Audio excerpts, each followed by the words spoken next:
Well, what a pleasure, and you never know, it might be for the last time I'm joined as Executive Director Bob O'Neill. Bob, welcome. Well, thanks, and great to have you guys back. Thank you very much. How are you feeling? Your last conference?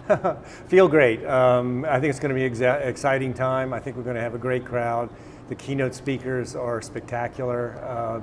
The program committee has done a wonderful job. So, as you know, you're inviting the family back for an event almost, and so I think we're excited. The conference kicks off today, and I think it's going to be a great one. So what are you especially looking forward to? What would you recommend to somebody? Well, again, the keynotes, I think, particularly tomorrow, Soledad O'Brien, David Brooks. We have a great lineup of folks. The panels themselves focused on a combination of substantial issues, whether they're issues around crime and race, or whether it's around public finance. So there's lots of things for people, regardless of what your particular interests are, that you can choose from. And then I want to compliment the Kansas City Host Committee. They've done a wonderful job on the social events, so people will have a good time as well.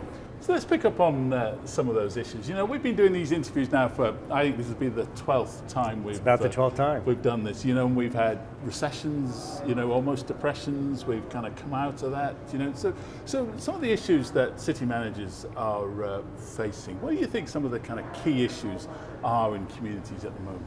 Oh, well, I think, often they don't change very much. I still think the issues around financing public services, and particularly trying to deal with infrastructure finance because of diminished partnerships from federal and state governments are always a challenge. I think the issues around the social safety net and how we make sure that people who may be in need of services get access to the services, whether health care or food or housing.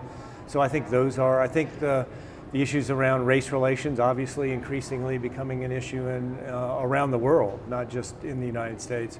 So I think there's themes that carry forward. I do think there's an increasing importance for local government around the world, but particularly in the United States, because of the challenges of the federal government in many of the states.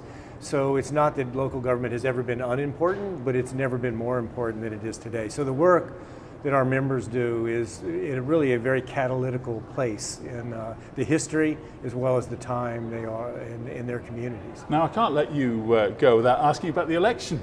You know? Everybody wants to know about the election. Every time I ask you about elections, and I think there's been 3, you always say, well, you know, obviously city managers are non-political. But what about the kind of environment? What about the temperature? Surely it's not helpful.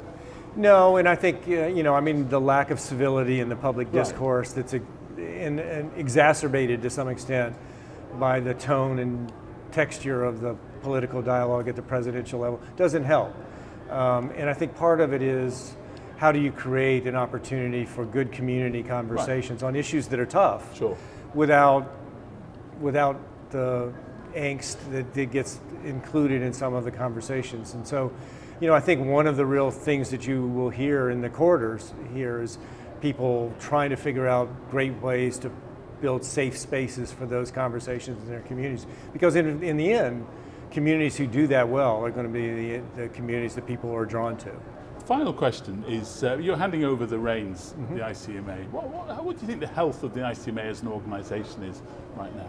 Well, I think this has been an extraordinary year for us. We passed the 11,000 member.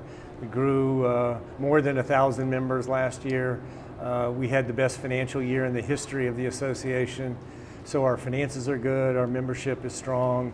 I think we're poised to be helpful to our members as they work through making communities great. So I think my successor, Mark Ott, comes at a really great time, and I hope he has a good platform for the kinds of things that he wants to do. Well, Bob, thank you very much indeed again for joining us, and thank you. Thanks.